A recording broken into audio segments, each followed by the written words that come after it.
Hey everyone, so welcome back to my channel. This is part 3 of my Rainbow Gathering experience and how that led into me changing my name into Kortland Rainbow. So today's another beautiful day. It's October 14th. I got a little bit of food right here. This is potatoes and quinoa like I was making in the first video. So the first video was about the first night I got there. I met some people, stayed up all night playing guitar by the fire, walking around barefoot in the woods with just, basically around 1,000 people. So it's more than just like a festival. It's a really awesome gathering of really amazing people. So I stayed up all night and met some cool people. Went to some kitchens. All the food's free, and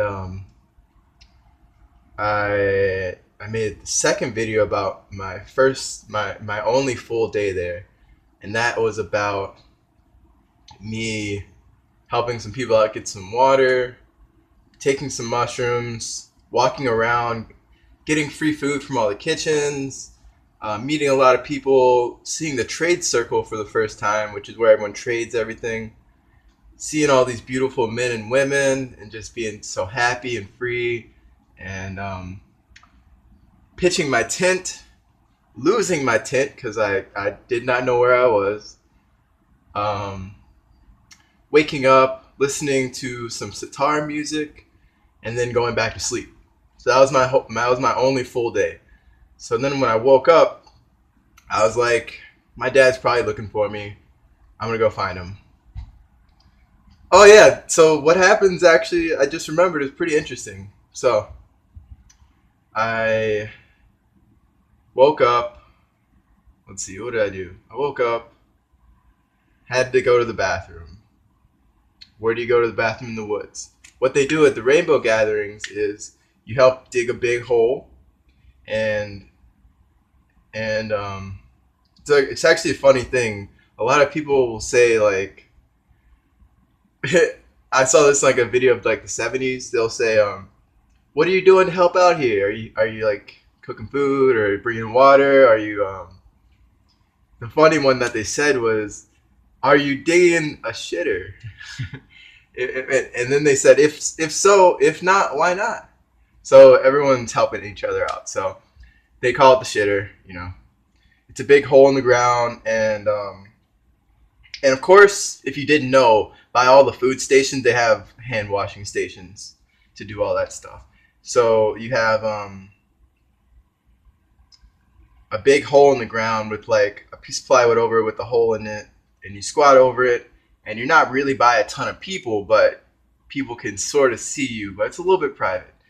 There's one side of the log over here and the other over here. Over here, no one can really see you. Over here, people can see you a little bit, but you can cover yourself. So I think about this a lot. We should be using the ground to relieve ourselves. And of course, I had to squat there, and I might be TMI, but I squat in the latrine, the toilet. I squat because it's better for your bowels, it's better for your colon health. Maybe not your colon health, but your health of all your organs and all that stuff. Your digestive system. It's better for that. So I do that. And I think that pooping in the woods and squatting is a beautiful thing. It so is. Because it's like this. It's like, first of all, it's where you're supposed to be doing it. Second of all, it's like more memorable. And that's a weird thing to say, but I will always remember doing that. And whenever I do that, whenever I've done that other times, I will remember it because it's in a natural place. I advocate for always being in nature as much as possible. So you guys probably feel what I'm feeling there. I hope so. But I did my business. But before that, I actually, and then I washed my hands, of course. Before that, I I walked around a little bit, but I woke up basically, and it took me a long time to find my tent. This is funny. I was looking for my tent at night the night before, and or I had found my tent or something, and I went and talked to these people, and then we only talked for a few minutes because we were walking. I was walking around at night talking to people and just doing stuff like that, and and then I see the people the next morning, and they're like, "You were that guy, right?" They couldn't really see me; they just recognized my voice. So the next day, they were like, "You were that guy, right?" So yeah, yeah. I was like that night before. I was like, "You guys want to smoke this joint with me?" And they're like, "Nah, we're good," or something like that. I don't know why they're good, but they were probably pretty stoned or whatever already, and probably getting back to their tent or something like. I think I said you guys got a light. You guys got a lighter or something. I think that's what I said.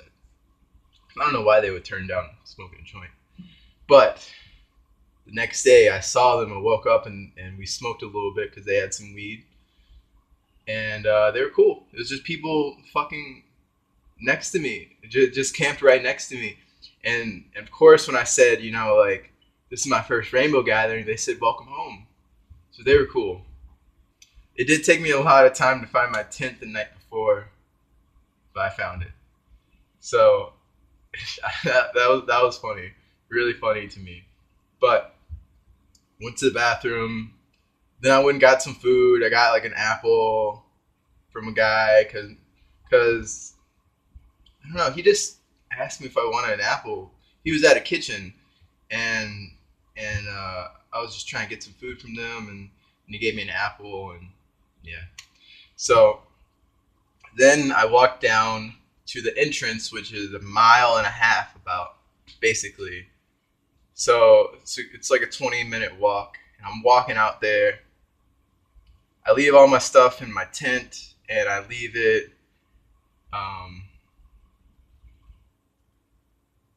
I leave it up there, of course, because no one's gonna steal it. I'm walking down. I'm talking to all these people. I'm at the trade circle. I'm trading stuff. I got a really sweet book. I got this really cool pink crystal. It was awesome. Talking to people, and then I remember I talked to this one girl. Her name was Phoebe, and she was just like drawing, and or not drawing. She was writing in her notebook, and I was like, "What's up?" And she was like, "Hey, you want to talk?" And I was like, "Yeah, sure." And so she was like, "Come over here, talk to me," because I was on the trail, and her campsite was 20, 30 feet that way. So I was like, "Yeah, what's up?" And then she was just drawing, and she was writing down all the things she was grateful for.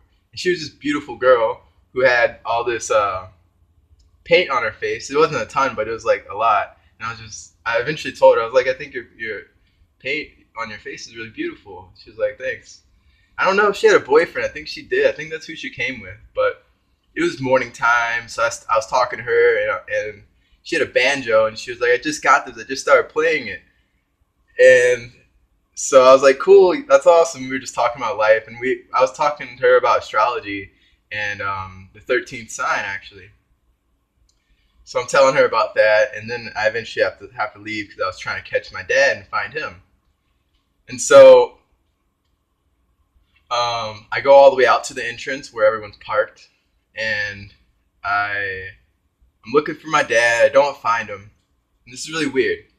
I start talking to these guys who, they were talking about aliens. They were talking about the Andromedans, and I was like, "Cool, I know a lot about the Andromedans, And this guy's like, "I'm an Andromedan, man," and I thought it was really funny because like it's taken it a little bit far, but that's how things work in the whole alien community.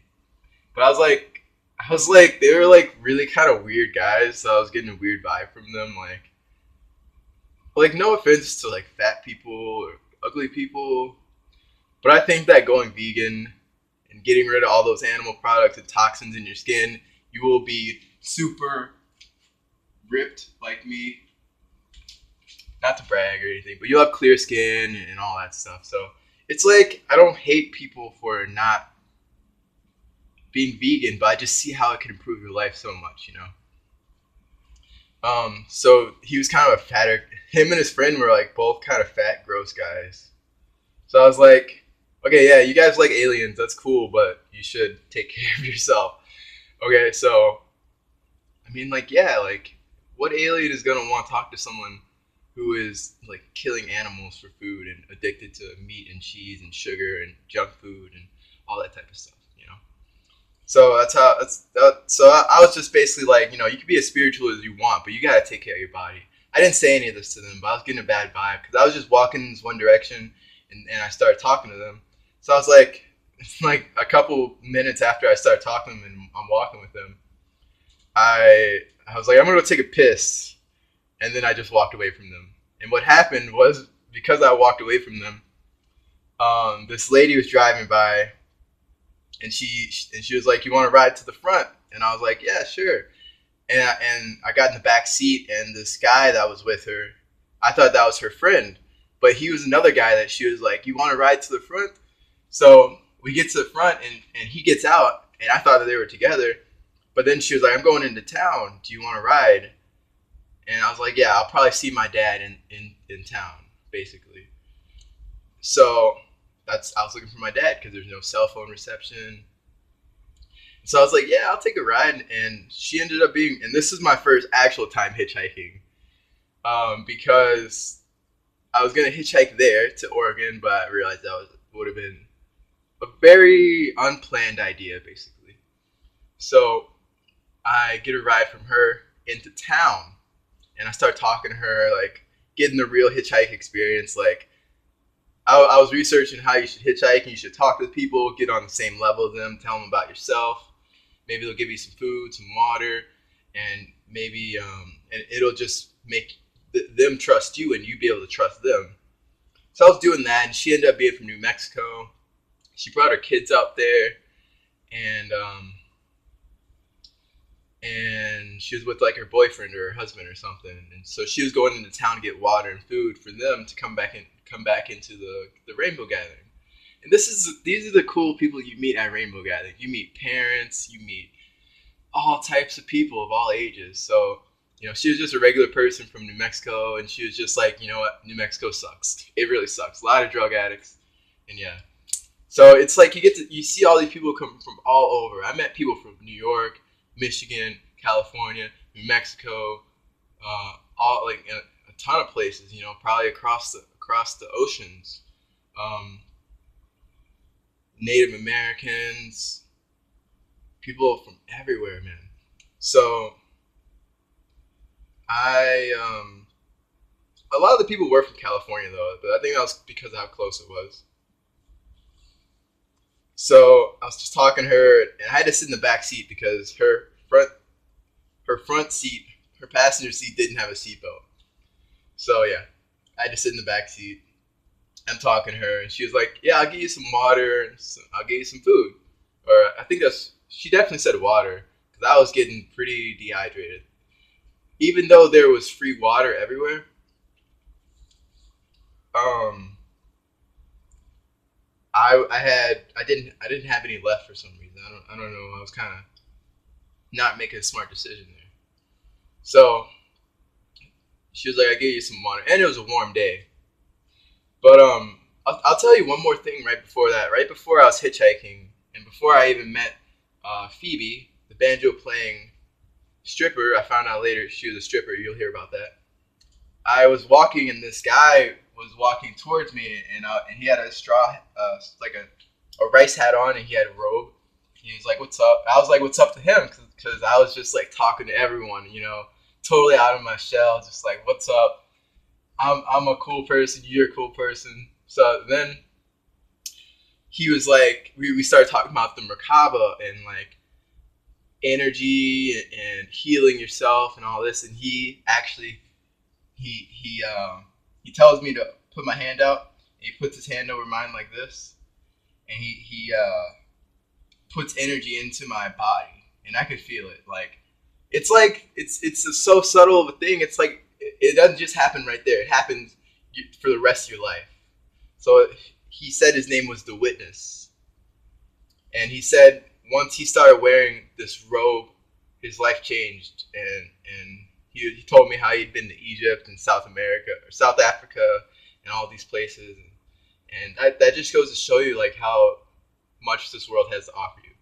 But he was saying how his life started to change when he started wearing these robes.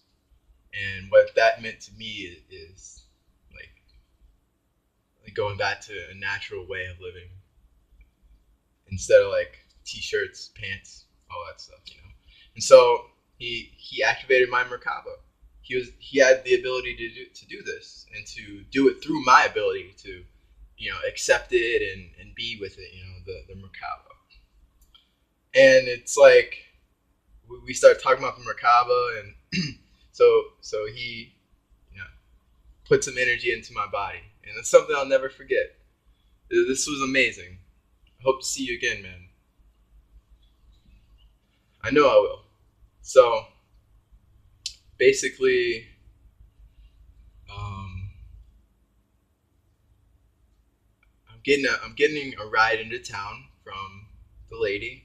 She was very nice, and I get to a gas station, and there's my dad. So I go in the gas station, and he's like, I found you. But I'm like, dude, I found you, man. So it turns out he'd been looking for me, and he he was pretty convinced that it was safe up there, though. But he didn't know if I had food and water. But I did. So we go. He's like, we gotta go, man. We gotta leave, go back home.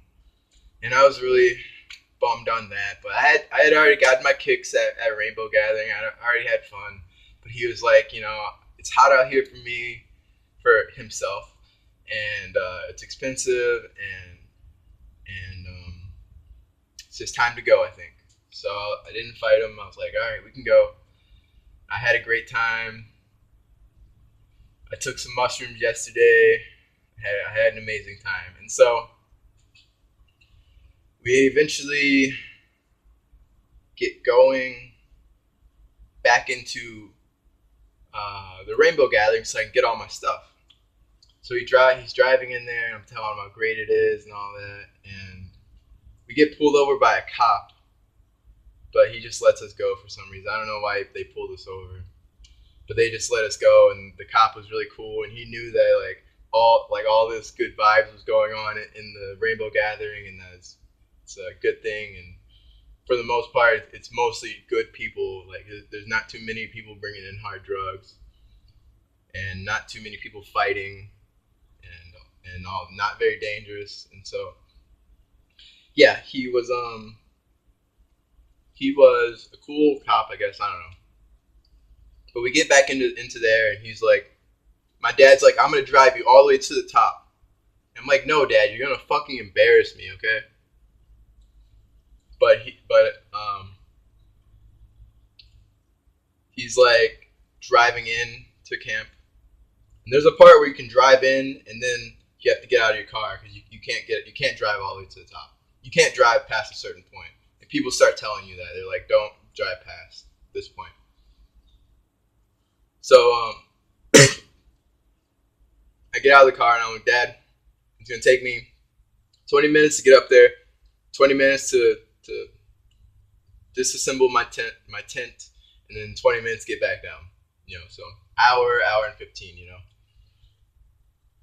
depending on who I talk to.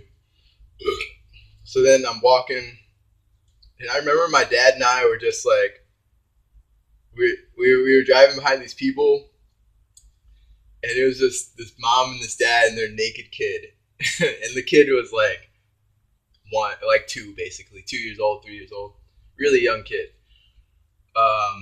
He was walking, so I don't know what age kids walk at, but yeah, it was funny. And my dad was just seeing how like great this world is, full of hippies, the Rainbow family, and he just could not deny it. You know, it was a beautiful thing. I had seen some naked people, some girls with their tops off, and that was total freedom, you know. So yeah.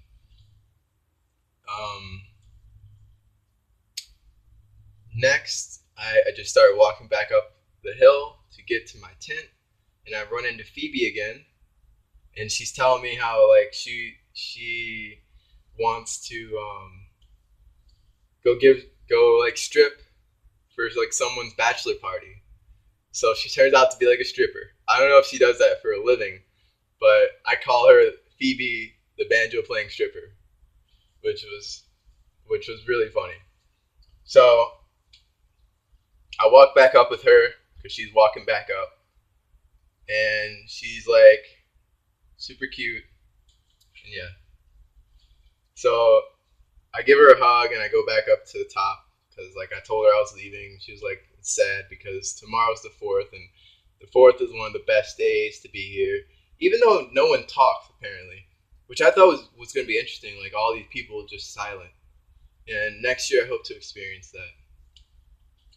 But um, she, I gave her a hug and I was like, "So great to meet you. I gotta go." So yeah, I go back to the top. I grab my stuff. I'm walking back down,